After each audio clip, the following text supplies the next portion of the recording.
Welcome to अंदर video. और ये है the rising of the shield के सीजन 3 के एपिसोड 2 का रिव्यू। तो चलिए जानते हैं क्या हुआ कहानी में आगे the rising of the shield hero के सीजन 3 के एपिसोड 2 में। तो कहानी की शुरुआत होती है उस मैच की जीत के बाद से, जिसके बाद फिलो उनका हथियार ले लेती है जिसको वो मास्टर कर लेती है काफ़ी आसानी से। पर इसके अलावा अब अगले मैच की बारिश शुरू होती है, पर उनके अपोनेंट सारे जब्त हो चुके हैं जो शायद इस बार मैच में नहीं आ पाएंगे, जिस वजह से इनका अगला मैच कुछ दिनों के बाद होगा। तो खैर आगे नाफू में मिलता है उसी लड़के से दोबारा जो उसके पहले मैच को जीतने की वजह से उसकी तारीफ करती है, जहाँ नाफूमी ने अपना नाम इस मैच के दौरान रॉक रखा हुआ है। तो जहाँ वो लड़की सिर्फ इससे मिलने आई है और इसे थोड़ा बहुत ड्रिंक करने के लिए इनवाइट करती है, जहाँ इसके ड्रिंक में पूरे रूकर फ्रूट पड़े होते हैं जो काफ़ी ज़्यादा अल्कोहलिक होते हैं। पर अब क्योंकि नाफूमी किसी और दुनिया से है तो उस पर इस दुनिया में ये चीज़ें असर बिल्कुल नहीं करती और वो बिल्कुल भी नशे में नहीं आता इसके वजह से। तो वहाँ बात करने के बाद वो नाफूमी से बात करना चाहती है ताज़ा हवा में, जिसके बाद वो दोनों पब से बाहर निकल कर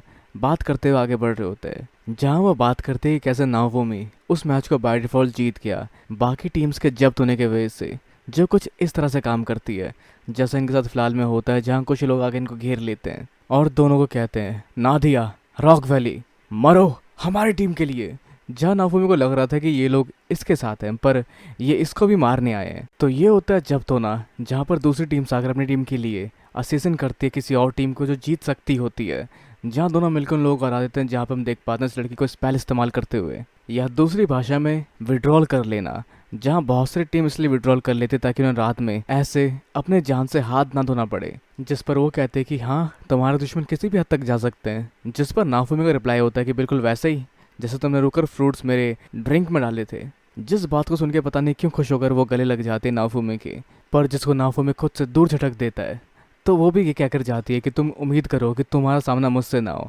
या फिर उससे पहले ही तुम इस मैच से खुद को विड्रॉल कर लो। तो आगे भी कुछ टीम इससे विड्रॉल कर लेती है और इन्हें कुछ मॉन्स्टर से लड़ना पड़ता है, जिनको ये वैसे तो काफ़ी आसानी से हरा देते हैं, पर इस्तेमाल करते हैं ये लोग इल्यूजन मैजिक का ये दिखाने के लिए कि इन्हें काफ़ी मेहनत करनी पड़ी थी। तो हर एक मैच को जीतने के बाद इन्हें और अच्छे पैसा मिला करते, पर अब क्योंकि इल्यूजन मैजिक की वजह से इनका हर एक मैच काफ़ी मुश्किल से जीत रहे थे ऐसा दिख रहा था लोगों को। तो खुद पर सट्टा लगाने की वजह से ये काफ़ी अच्छा पैसा उससे भी कमा रहे थे। तो आगे ये लोग जाते हैं उस एरिया के सबसे बड़े डिपार्टमेंटल स्टोर में कुछ शॉपिंग करने के लिए, जिसमें नाफूमी से मिलता है उस स्टोर का मालिक और उसे स्पॉन्सर करने की बात करता है। पर नाफूमी स्पॉन्सर में आने वाले तामझाम को देखते हुए उसे डिनाई कर देता है, पर शायद आगे उसको अलाउ करता है अपने एरिया में एक डिपार्टमेंटल स्टोर खोलने की परमिशन को देकर, शायद, जो भी कंफर्म कुछ भी नहीं है। तो खैर आगे लोग बढ़ते अपने घर के और वहाँ से खरीदते एक बड़े से मीट के पीस को, जिसको पका के ये लोग खाते हैं। लेकिन तभी नहीं मिलती है खबर कि इनका अगला अपोनेंट डिसाइड हो चुका है और उसका रिकॉर्ड काफ़ी तगड़ा है, जो लगभग सारे मैच जीती है, जो टॉप रैंक्स में से एक है, जिसका नाम है नाडिया। और वो लड़ाई के दौरान यूज़ करते एक बड़े से हारपून का और वो इस्तेमाल करती है लाइटनिंग मैजिक का, जिसके बारे में सुनकर रैप्टेलिया को किसी की याद आ जाती है, पर वो ज़्यादा कुछ खास डिस्कस नहीं करती। तो ये लड़ाई काफ़ी हद तक सीरियस हो सकती है, जिसके बारे में यहाँ डिस्कस होता है, जिसको सुनकर नाओफूमी डिसाइड करता है कि अब वो लोग शुरुआत से ही अपनी पूरी शक्ति का इस्तेमाल करेंगे। तो आज आराम करो और कल के लिए तैयार रहो। पर खैर जहाँ रैप्टेलिया के दिमाग में अभी भी कोई ना कोई बात ज़रूर चल रही है। तो खैर आगे शुरू होता है टूर्नामेंट, जहाँ पर सामने दो लोग चैंपियनशिप के लिए, जिसमें से एक अनडिफिटेड टॉप रैंक नाडिया है और दूसरी टीम ऐसी टीम है जो नई नवेली आई है, जिन्होंने अब तक कोई भी मैच नहीं हारा, रॉक वैली।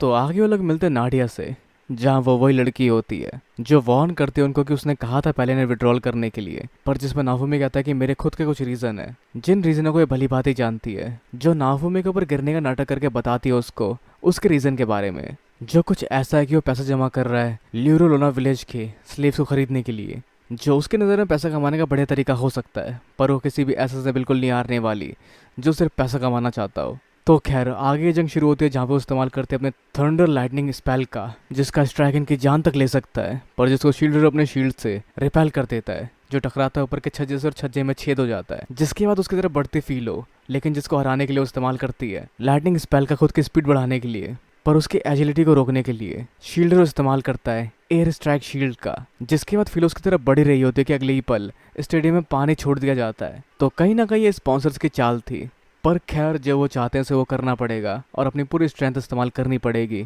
जिसके बाद वो पानी का ववेंडर बनाते हुए सी अपने पर पानी लपेट कर खुद को ट्रांसफॉर्म कर लेती है एक किलर वेल में, मतलब एक इंसानी किलर वेल के रूप में, जिसको देखते ही रैप्टेलिया को कुछ स्ट्राइक होता है पर स्ट्राइक कोई और करने भी वहाँ से आती है, जो होती है एक किलर वेल जो अपनी शक्तियों के साथ आगे बढ़ रही होती है, जिसके वार बढ़ते रेप्टिलिया की ओर, लेकिन वो टस से मस नहीं होती। और ये सब देखने के बाद वो कहती है साड़िना दीदी, जिसको सुनकर नाडिया वहीं रुक जाती है। तो ये डेमी ह्यूमन थी, ये तो क्लियर हो चुका था इसके वेल बनने के बाद, पर उसके बावजूद उसको जानती है रेप्टिलिया, ये काफ़ी हद तक हैरान करने वाली बात थी। जो खुद को उस नाम से दीदी सुनने के बाद समझ पाते कि अगर वो उसको दीदी बुला रही है तो पक्का ये रेप्टिलिया होगी, तो इसका मतलब रॉक है शील्ड हीरो। पर इन बातों के बीच में ऑडियंस अपना इंटरेस्ट खो देती है, जिस वजह से वो वार करते हैं शील्ड हीरो पे, जिसको वो डॉच कर लेता है। खैर, जहाँ पे बात करते हैं इसके अलावा नाओफुमी के रियल इंटेंशन के बारे में, जिस वजह से वो लोरोलोना विलेज के स्लीव्स को दोबारा खरीदना चाहता है। और जो सब जानने के बाद शो मस्ट गो ऑन वाली फीलिंग के साथ वो उन्हें चैलेंज करती है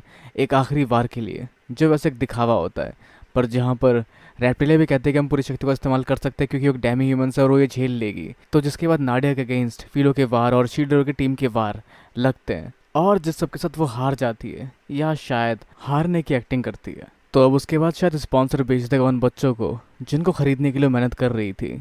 पर उसको खरीद लेगा शील्ड हीरो। तो इस तरह से जीत हुई रॉक वैली की। पर ऐसा कहने से पहले उसको रोक दिया जाता है क्योंकि यहाँ पर एक मैच और होने वाला है इनका, एक एग्जीबिशन मैच के तौर पर, जहाँ पर दोनों प्लेयर्स मिलकर लड़ेंगे एक तीसरे प्लेयर से, जो एक नया प्लेयर होगा लेकिन वो काफ़ी पावरफुल होने वाला है। और वो टीम होती है मर्डर क्लाउन की। तो इस खेल को जल्द से जल्द खत्म करने के लिए आगे बढ़ते रेप्टिलिया अपनी तलवार लिए, जिसको अपने स्पाइडर वेब से रोक लेती है। साथ ही आगे कुछ और जालों छोड़ते अपने पपेट्स के साथ, जिससे ये सब बंध जाता है अपनी अपनी पोजीशन में। पर जिस बंदिश को तोड़ते हुए फिलो निकलती है अपने फिलोलियन रूप के साथ और वार करती है उससे उसके डॉल पर। तो जिस माल को देखते हुए नाडिया बोलती है शील्ड हीरो से साथ मिलकर उसके एक स्पेल कास्ट करने के लिए, जिसका उसे कोई आइडिया नहीं है, पर शायद काफ़ी तक उसने और समा के साथ ऐसा कुछ किया था, जिसके एक्सपीरियंस के हिसाब से वो कास्ट करता है एक स्पेल नाडिया के साथ मिलकर, जिस दौरान अपने अपोनेंट का सामना काफ़ी बेहतरीन तरीके से कर रही होती है फिलो और रेप्टिलिया। पर शायद आगे अगला बार रेप्टिलिया को हरा सकता था, पर तभी इनका स्पेल कंप्लीट होता है और ये तैयार होते हैं एम करने के लिए अपने स्पेल को लेकर, जो होता है descent of the thunder God, जिसको उन्हें अपने दुश्मन पे कास्ट नहीं करना, बजाय उसके उन्हें कास्ट करना उसको अपने साथी के ऊपर, जिससे उनके साथी को मिलेगी स्ट्रेंथ और सुपरसन ब्लू फॉर्म, मतलब ब्लू कलर से बना कोई पावरफुल ऑरा। तो जिसका इस्तेमाल संभाले करते हुए रेप्टिलिया उसके वारों से बचकर काफ़ी तेज़ी से, जहाँ उसके वारों तक पहुँच भी नहीं पाते, वो डोमिनेट करना शुरू कर देती है इसको, जिसके वारों से बचते हुए एक आखिरी वार ऊपर की तरफ से इसके ऊपर करती है, जिसके बाद उस जगह एक बड़ी सी तबाही होती है। पर जिस शरीर पर उनका वार लगा होता है वो शरीर वहाँ मौजूद नहीं होता, क्योंकि वो इस्तेमाल करते हैं वहाँ से शायद सब्स्टिट्यूट जुत्सु का, जिसको वो कहते हैं स्केप डॉल, जिसके बाद इन थ्रेड से बनकर उसकी बॉडी सामने आती है, जो उन चारों को कमज़ोर कहती है और कहती है तुम लोग मारे जाओगे, तुम्हारी बेस स्ट्रेंथ काफ़ी कम है, अगर तुम कोई हीरो नहीं हो जिसको कोई भी नहीं हरा सकता, तो तुम्हें दूसरी दुनिया काफ़ी आसानी से नस्तानाबूद कर देगी। जिसकी बातें थोड़ी मोड़ी गोलमोल होती है, पर वो काफ़ी हद तक पॉइंट टू पॉइंट बातें कहती है कि ये काफ़ी कमज़ोर है उनके कंपैरिजन में, लेकिन फिर भी ये लोग इसको नहीं हरा पा रहे, तो एज अ शील्ड हीरो वो आगे आने वाली मुसीबत का सामना कैसे करेगा। पर ये सब इसको कैसे पता और इस बारे में क्यों बोल रही है। पर खैर, जो यहाँ से चली जाती है क्योंकि उसकी लड़ाई के बदले की पेमेंट यहाँ पर ख़त्म होती है और एक सीरियस लड़ाई की कोई ज़रूरत नहीं है यहाँ पर, तो वो वहाँ उनको विदा कहकर अपने थ्रेड मैजिक के साथ निकल जाती है। साथ ही ये भी कह के जाती है कि कोशिश करना कि तुम मारे ना जाओ। तो वो वहाँ से गायब हो चुकी है, जिसका मतलब जीत हुई टीम रॉक वैली और नाडिया की। पर एक सेकंड, इसको अपोज करते हुए सामने आता है स्पॉन्सर, जो कहता है कि ये मैच फाइनलाइज नहीं हो सकता क्योंकि ये लोग किसी और नाम से बैट भी कर रहे हैं ताकि ये लोग और जीत सके, जो एक्सेप्टेबल नहीं है। लेकिन तभी यहाँ आते हैं स्लेव मर्चेंट और उस एरिया के बड़े व्यापारी और कहते हैं कि जीत मिली है